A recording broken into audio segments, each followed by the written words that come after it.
Hey, welcome back, everybody. It's time once again to meet our community, the Hispanic business community here in Orange County, powered by the Orange County Hispanic Chamber of Commerce and Orange County's only community radio station, OC Talk Radio.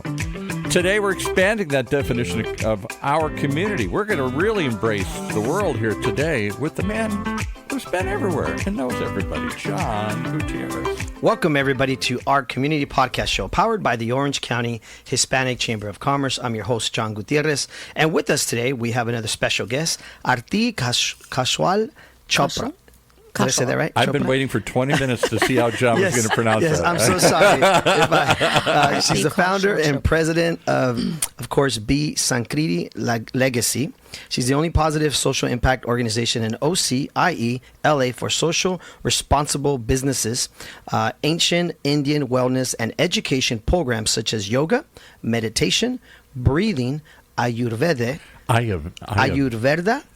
Bollywood, performing arts, also multicultural consulting, created food experiences for better business, relationships, strengthening cultures, and promoting wellness. You should know Ayurvedic is the Indian approach. It's sort of like Chinese traditional medicine. It's very similar, energies and chakras and stuff. Welcome to the show. And wellness. Yeah, thank you. It's so glad to be here. So you want to share briefly with everybody this outfit? Yeah. I think we should definitely share about it if you don't mind, and then we'll get into some other stuff. I know we got some great events that you're going to share with everybody that are coming up. So we'll get into those events also. Of course, your organization and everything you're doing to collaborate with different communities, different cultures, of course, and of course our Hispanic Chamber of Commerce. And so share with us this great outfit you're wearing. Well, I thought, in business, you should look like what you promote, whether it's a product or a service. And I promote culture as our strength and wellness for life. And I'm a proud Indian American, and I'm a proud Orange County Hispanic Chamber member. Yes. So I thought, what better way to represent what I'm coming here to talk about? And I thought, in a difficult time when culture is being perceived and seen as a weakness, culture is actually our strength. Mm-hmm. So I thought, let me represent my Indian culture. Yes. As my strength. Yes. And reinforce that message that culture is our strength here, especially in Orange County. And so I'm wearing one of my former Bollywood dance costumes. Okay. So this purple skirt, this orange. Were you in a Bollywood production ever? I was. Wow. Does John know what Bollywood? Instead of Hollywood, it's Bollywood, and they do these elaborate dances. And Bollywood is a big thing, right? Music and dance and everything here. People don't know it's the largest film industry in the world, which is India's Hindi language movie industry. Okay. So Bollywood runs India. Bollywood Hindi language movies have the ability to bring 1.4 billion people together around one screen with one message as entertainment. It's family friendly. Most of our Bollywood Hindi language movies are musicals. So we've got our elaborate dance costumes that we dance and sing in. Of course, the actors and actresses have playback singers that are not the actors and actresses themselves, but then they wear these beautiful Indian, elaborate outfits. They dance in them. And Bollywood has brought joy to 1 billion plus Indians for over 8 to 9 decades. So correct me here. In Bollywood, there isn't a lot of different production companies. There's just like one big one? It's a film industry. So like Hollywood is the, so just in Hollywood, general, bunch of movie studios. It's just a huge industry. Because Bombay, it's in Bombay, which is now called Mumbai. Oh. It used to be called Bombay. So Bombay and Hollywood put together became Bollywood. That's what I want. Okay. Yes. We're learning here. We're learning. Yes, This is good. Like cultural education. This is good. Is there like a favorite movie you when you were growing up as a child that you remember the most? I mean, there's certain movies that I grew up as a kid in my culture that I remember. Is there anything in particular that you remember the most, around your parents, your family? Share with us about the culture as you were growing up, if you don't mind. Sure. So I'm mostly American raised. I'm British born, Buffalo, New York raised, New Delhi, India raised, and then Irvine, California raised. So my childhood was in 4 places. Yes. But I'm mostly American raised. But I grew up in a divorced family. My mom was a divorced doctor, and my grandparents also raised us. We were an extended family, but a divorcee family. And that was very unusual in the Indian culture. back a few decades ago. Was that tough? Like extremely. Because your mom was a doctor, very successful businesswoman, right? I mean, very successful, very good reputation in the community. But she withstood a lot of social ostracizing within our Indian community and even within the family. But because she was the eldest and she was so beloved, when she took me and my brother when I was 6 and my brother was 1, we were in Buffalo, New York, and she took us to New Delhi, India.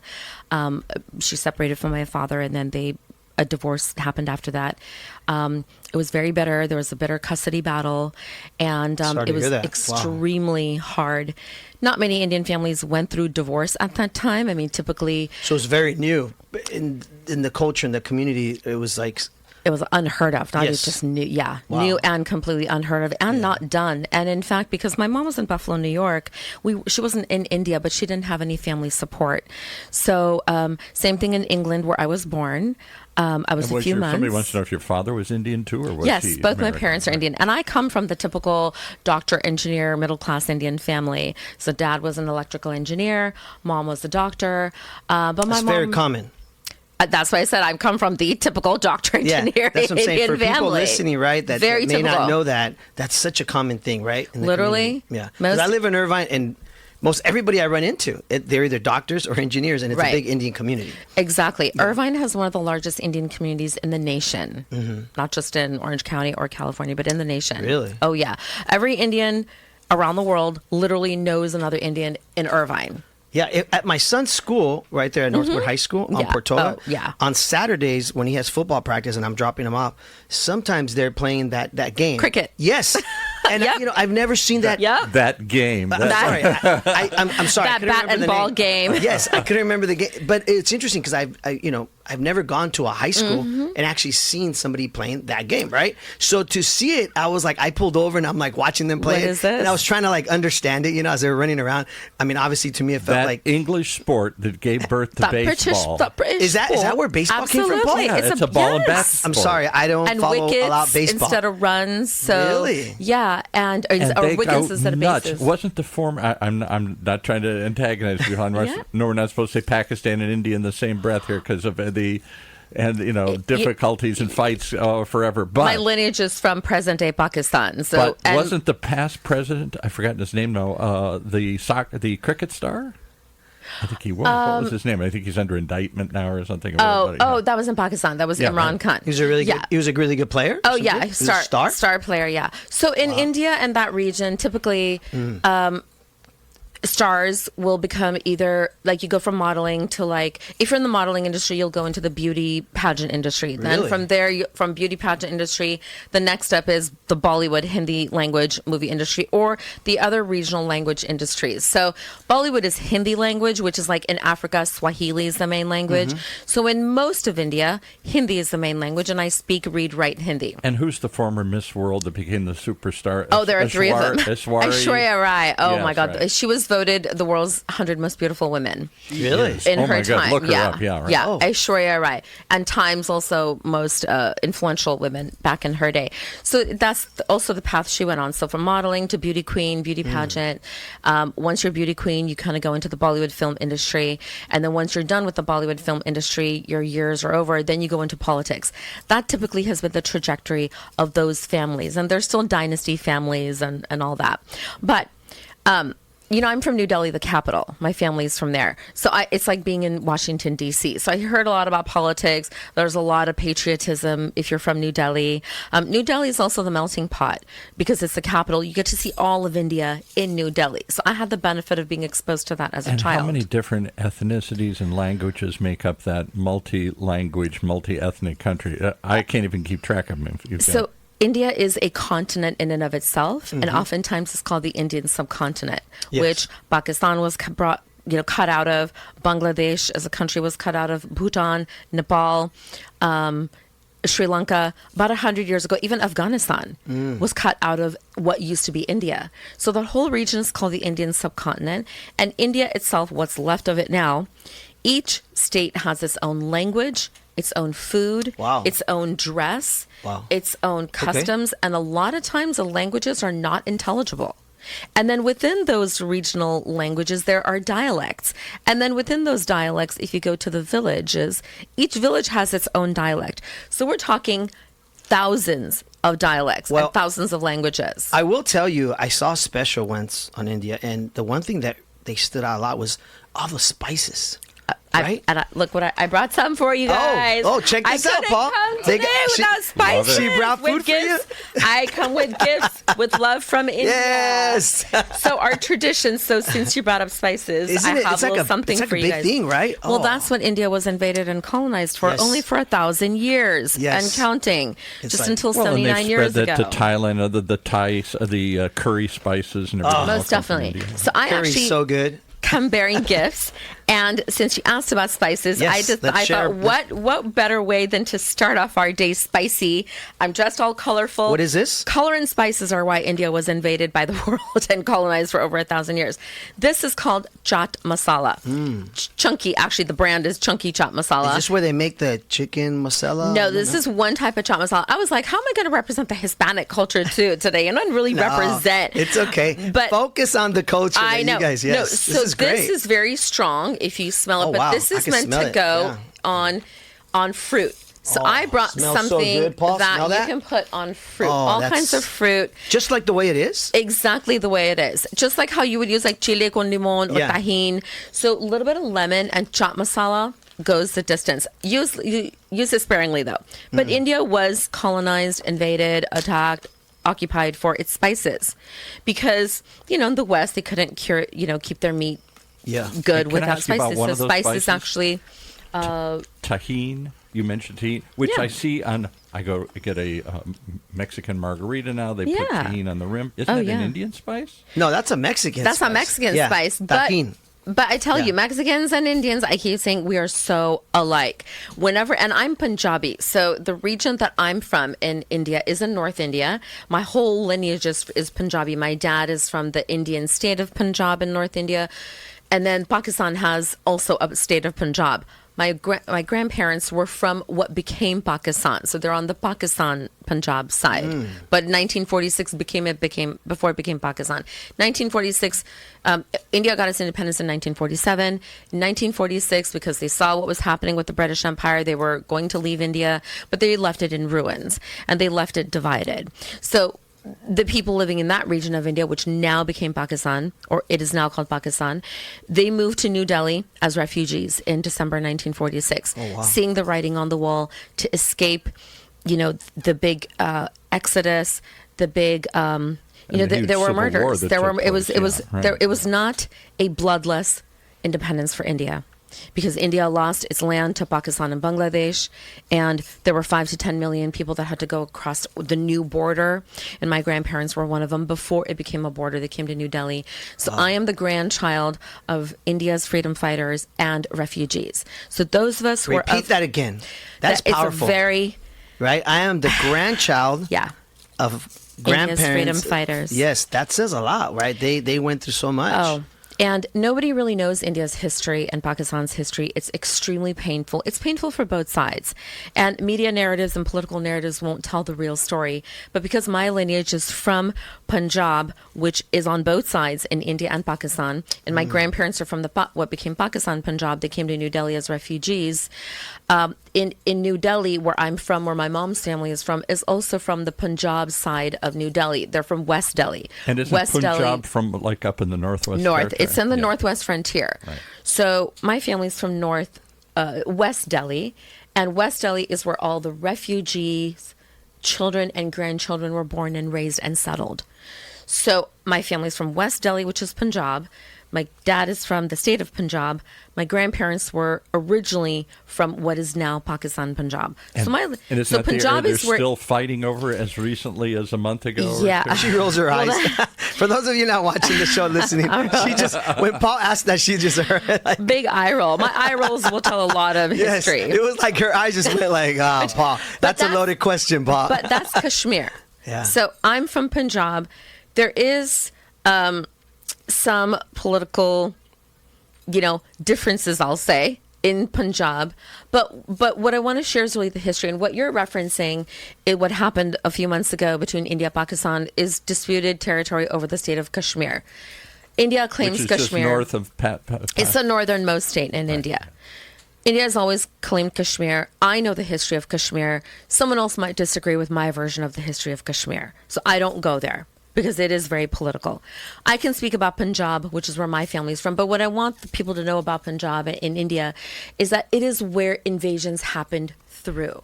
So Punjab became divided. And Punjabi people are fighters. They're warriors. They're very outgoing. They're outspoken. Going back to Alexander the Great. Not so great. That's the first group that came through. I mean, Alexander, after he was finally stopped in his expansion, worldwide expansion. And it happened through Punjab. It happened through the Northwest Frontier. And that's where my family's from. And a lot of us, the majority of people who had to leave what is now became Pakistan, and then when the border was created, they came to New Delhi as refugees. So I don't say it very often, but when I do get the chance, and I'm now sharing my story more publicly, and I want people to know that I am the granddaughter, the eldest grandchild of India's freedom fighters and refugees who are a tough survivor community. Are they Indian still around, community. your grandparents? No. Okay. So my family, most of it's not around anymore. So I lived here in Irvine with my grandparents and my mom and my brother. My grandfather passed away in 2003. My mother passed away in 2012. Wow. And my grandma had to be moved. My grandma was 87 when that happened. And Sorry my to mom hear was that. 64 when she passed away. So my grandma had to be moved. My brother and I moved. Our family fell apart. Our family home fell apart. I still live in Irvine. I'm divorced. I don't have children. I kind of come from a very triumph over trauma family background. Mm-hmm. And my own personal story is also one of triumph over tragedy. Every relationship that I knew fell apart when my mom died in August of 2012. My marriage fell apart. Wow. I couldn't have kids. I went through IVF that month to try to retrieve some eggs, to try to, have my own. That's journey. tough, right? The IVF is really tough. I've seen that Extremely. a lot recently. A lot of people talking about that, right? Trying to go through that process. It's tough. And these are things I don't talk about very much. But now that I am doing podcast interviews and I am representing the best of my culture, I'm also talking about how my Indian culture saved my mental health and why I'm such a big mental health advocate because of it. Why would you say that? What is it? I mean, I can understand probably why, but share more about that. Why do you feel like the culture aspect? Because you're somebody that at your age knows a lot about your history and your culture. Extremely. And not everybody today, takes that, I guess you could say, road or that pride or that, hey, I want to learn my history. Everybody's so focused on what's in front. Yeah, or future. Right, or the future, the goals, and not so much what happened in the past. Yeah. And you're like a walking encyclopedia. I kind of was raised that way, though. Mm-hmm. And this is where I tell the history of India's partition, it was called. And I'm so glad you're asking me these questions about it, because partition to this day is one of India's most horrific, unspoken, almost I don't want to say Holocaust type of genocide, but there was genocide that happened. There were millions of Indians that suffered, died, struggled. And that is my story, because that's what my grandparents raised me on. They raised me on the oral history of India's partition, India's independence. My mom was born a month after India's independence, but in New Delhi. And so these were conversations that were just in every family that went through what my family went through. So did you draw upon the traditions of like yoga and meditation? Most definitely. Mahatma Gandhi and peace and all that? So Gandhi is another controversial, polarizing figure in India, by the way. And there are many sides. Yes, he was a freedom fighter. Yes, he did it through nonviolent means. But India's independence was no means nonviolent. It was very violent. There was a lot of bloodshed, and it happened with the Punjabi community and the Bengali communities in India. And that's what's called partition. So my grandparents, because they were victims and refugees of partition, they raised me on those stories and in oral history. So many of us from that part of India are raised with oral history from our grandparents. And I took to it because I was the eldest of my generation in our whole entire family. My mom was the eldest of her whole generation, and both my grandfather and my grandmother were the eldest. So in one home, we had 3 generations of family seniority. So our home in Irvine was the family headquarters. People would come from all over the world to come and visit my grandparents and my mom. I can't help but draw an analogy, maybe a poor one, to the stories John always tells about the history of his family and how they came to this country. And the bracero, what's the program? The braceros. Well, I think everybody, we have similar histories. Yeah, I think everybody, I guess, we're molded, right, by our history, right, and our upbringing and our struggles. And I think that's what builds our generation's resilience, right? It's Most something that's definitely. talked about a lot today. We're always talking about it on the show, how, you know, new generations may not have that same resilience because, you know, scary. It's okay. I mean, hey, more power to them, because hopefully they have a better upbringing, right, and better opportunities, better Different education, opportunities, better education, whatever it may be, right, better social status. But the fact that we did grow up and come from that first or second generation, right, of migrants, right? Very difficult immigrant journey. You shared your story. I'm sharing it. I've shared my story in the past, right? It's kind of who makes us who we are today, because it molds us into the people we are today based on how my grandpa was and how my father was, right? Just like your story. So yeah, I mean, it's great to hear that, you know, you found in your culture, in essence, like you said earlier, strength. And hopefully it's helping you with, like you said, your mental. Most definitely. And this is something I wanted to, I'm starting to share publicly now. And I'm coming out decked out in my full Indian regalia, my full Indian costumes. This is kind of an announcement, actually. I'll make the announcement later about my events. But this became my strength. And I and my family became known in our community as a very strong family, despite, you know, being raised middle class in Irvine. There is a certain socioeconomic status that comes with that. And, you know, I was raised in Irvine's public schools. I didn't go to private school, but yes, I was raised in Irvine in, like I say, the typical doctor, engineer, Indian middle class family situation. But I also had divorce trauma. I had bitter custody battle trauma that my family dealt with. So we were unique and different in that, as an Indian family, in that my brother and I went every other weekend to our dad's house. We had that custody visitation. And this is a bitter custody battle that spanned 10,000 miles from India to Buffalo, New York to Orange County, California. And really, the Indian community, the South Asian community, does not speak about their trauma. I do. Because my family and my personal story are stories of trauma, tragedy, but also triumph and resilience and rebuilding. And that is so much the immigrant experience in America. And I'm here to tell the Indian immigrant experience story, but I thought it was so appropriate to tell it here in the Hispanic Chamber story, because I'm here to bring culture as a strength.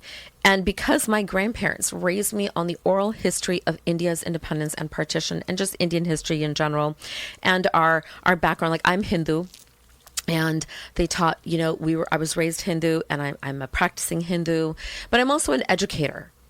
At the end of the day, I'm a former special education teacher. I taught in Santa Ana. That's where I got my start.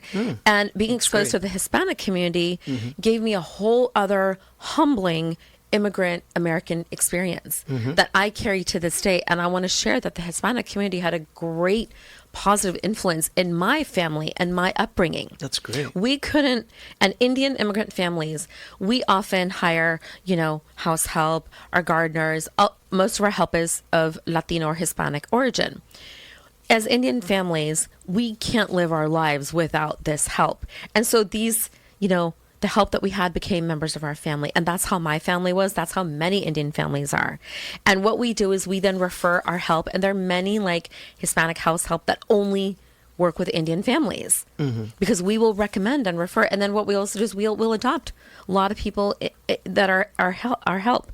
And so I have my Maria and Rubio and Gloria and Rosa and Jose and Elias, who became members of our family, who worked within our families for 35 to 40 years. Yeah. So I am not without that Hispanic influence in my family upbringing, which is the story of many Indian families as well. Many of us Indian families have tias and housekeepers and nannies who have raised us. Yeah. I didn't, but I had my grandparents. So that's where I say culture is our strength. Culture was my cultural upbringing was very unique in that I took to the Indian cultural upbringing by my grandparents. My brother, not so much. I want to make sure, because we're running out of time, I want to make sure you plug in your events. Yes. What they're about, because we only have a few minutes. So share with us about your events, and then also where they can connect with you, where they can reach you, right? Of when they course. can register for these events, or where they can follow you on social media. So please, let's make sure we plug that in. Right. So the reason I decked out today in my full, almost full Bollywood costume is because Indian dance saved my life and my mental health. And that's where culture became a strength for me. And I became such a mental health, a resilient case of mental health where I could have been, a negative case. And so dance became my journey. Yes. 32 years I've done Indian dance. I've done classical Indian dance. I've done folk Indian dance. I taught Indian dance for 13 years. And then I started learning Bollywood dance, and I became one of the best, lady dancers in Southern California up until about 9-10 years ago. And dance never left me. But I've left dance for the last 9 years. But now I'm proud to announce that I'm coming back to my Bollywood dance journey. It's great. And I'm performing in a big Bollywood recital called Sisters on Saturday, November 8th at the Redondo Beach Performing Arts Center. There are 2 shows at 12 noon and 6 p.m. You can reach me on Instagram at Aarti Kaushal Chopra or BE SANSKRITI Legacy. Send me a DM. And let's I'll spell send you that for all everybody. The information. You spit out that name so quickly, nobody's going to... So I'll hold it up, and you can find me on Instagram and LinkedIn and Facebook under my first name, Aarti, which is spelled Aarti, middle name Kaushal, Kaushal, last name Chopra, Chopra, like Deepak Chopra and Priyanka Chopra Jonas, and also my company name, which is BE SANSKRITI Legacy. So it's the word BE, B-E, Sanskriti, which is SANSKRITI, and then the word legacy. So you can find BE SANSKRITI Legacy on both Facebook and Instagram. Send us a DM. I'll send you all the information for it. How old is the Sanskrit language or writings? I mean, don't they go back millennia? So Sanskrit is actually the world's oldest language. That's what I thought. And if you look at English, there are some English words that come from Sanskrit, and there's some other Arabic words that come from Sanskrit. There are other Romance or Roman-based and Latin-based words that come from Sanskrit. So it actually is the world's most ancient language. And I included the word Sanskriti in the spelling for, or Sanskrit in the word Sanskriti. Sanskriti actually means traditional, ancient Indian cultural heritage. But by embodying my own Indian heritage, I'm also encouraging others to do the same with their own cultural heritage. So what I have are my own 2 events. So I'm dancing in a Bollywood recital. It's not my own event that I'm organizing. My Bollywood dance company that I dance for, which is called NDM Dance Productions, they're organizing it on Saturday, November 8th. But I have my own 2 wellness and cultural events. The first is a wellness event on Wednesday, October 1st. It's the first Wednesday in October from 5:30 to 8 p.m. It's going to be in Santa Ana, location almost finalized, and I'm making it a yoga for business event. What is yoga and why and how does it help businesses? And I'm crossing my fingers. I'm hoping to do it in collaboration with Santa Ana City Councilman Phil Becerra. So why yoga? Why am I promoting it? Because yoga is something that is accessible to everyone. Everyone around the world does yoga, meditation, breathing. I'm helping educate people about it and to bring the ancient Indian roots of yoga, meditation, breathing. So that event is Wednesday, October 1st, 5:30 to 8 p.m. in Santa Ana. DM me. I'll give the location. Hopefully we can get a yoga proclamation because City of Irvine gave us a yoga proclamation on June 24th through Council Member William Go. We're very grateful to him. And now I'm just going around to different cities to see, who's open to helping my organization, BE SANSKRITI Legacy, bring yoga for unity, yoga for wellness. I already have interest from an Anaheim City Councilwoman. I don't know whether you know this, but John does yoga. He's a health John does yoga. John is going to do yoga after this. Very if he good. hasn't ever done it before. I'll be And very, breathing. very honest with you guys. I've never done yoga, but if you know my history, I played football, I played basketball, and I ran track. And because of all the sports that I did, especially track, we basically invented yoga. We stretch a lot in track. Well, you guys were inspired by yoga stretches. Let me put it that way. let me but tell you're you. right. invent it. We invented Invested yoga. in it, yeah. I was You were I was inspired by like it. 6 years old in these track clubs. I was super fast. And man, our coaches would make a stretch, no joke, for like an hour. And can I tell you my favorite Yeah. pose? At least the name. I don't really know what it is, but it's called, isn't it Downward Dog? Downward dog. So I'm going. You have to come to my event on the 1st of October. because Paul will this be there is doing where- yoga. He'll be in his Downward yoga dog. I'm Pose. especially tailoring it for men, for male business owners, because a lot of typically you see women doing yoga. So I'm actually reaching out to like males and men and boys because I'm too stiff, I can't do it, I'm not flexible. But you're an athlete. Your kids are athletes. Former athlete. Former athlete. There's a difference. I cannot do. At one point, I could do the splits like easily because of all the Because stretching. of the stretching, Yeah, yeah. and that helped for me mentally. It helped let me know I was ready for the game, for the Right. football game, because of that. And I know we're running out of time. What did you bring in this box? Is this for Yeah. Paul Roberts or something? Because I'm just wondering what's in that blue box. Yeah, so this is our Indian culture, our tradition. We always bring sweets. There you go, Paul. So these are sweets. I told you he loves These are food. traditional He loves Indian food. Anybody foods. brings food. And you know what? And it's our Indian festival season is coming up in the fall. There you Our go. Festival of Lights, Diwali. What is it called?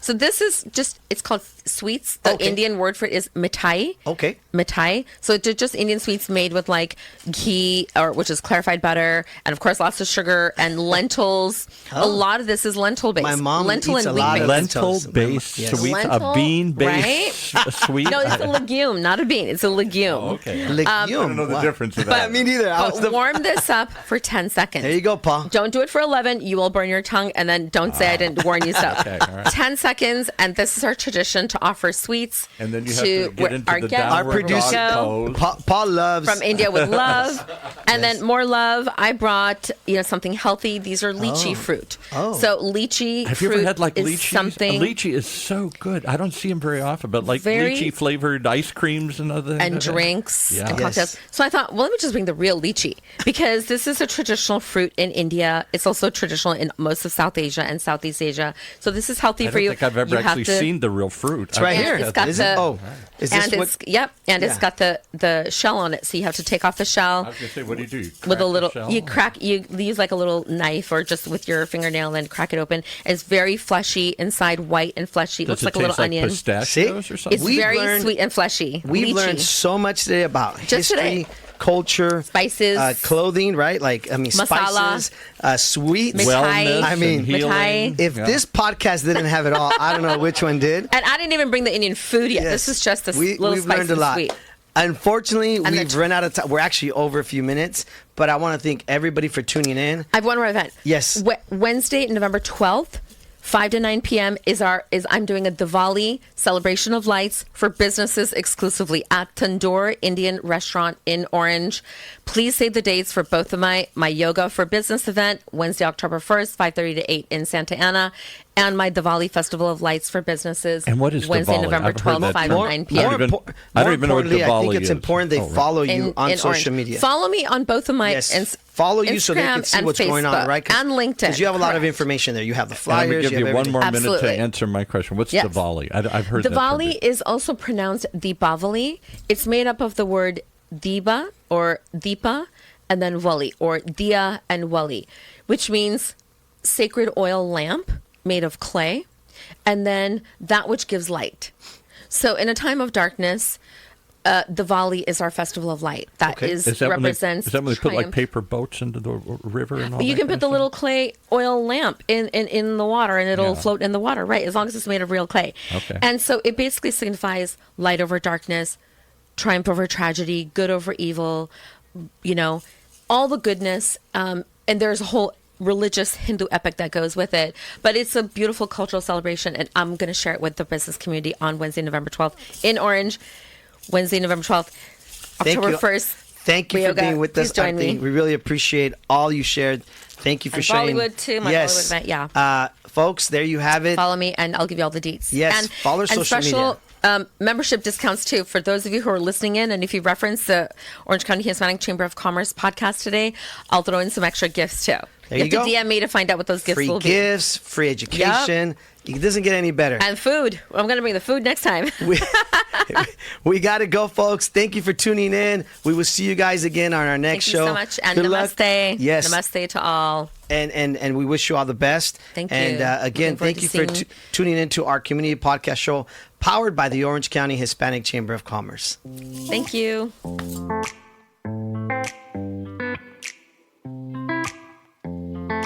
Wow. Well, there was a lot to pack in that day. We really talked about the whole community, our community, right here in Orange County. Powered by the Orange County Hispanic Chamber of Commerce and Orange County's only community radio station. OC Talk Radio, streaming live from our studios here at the University of California, Irvine's Applied Innovation Center.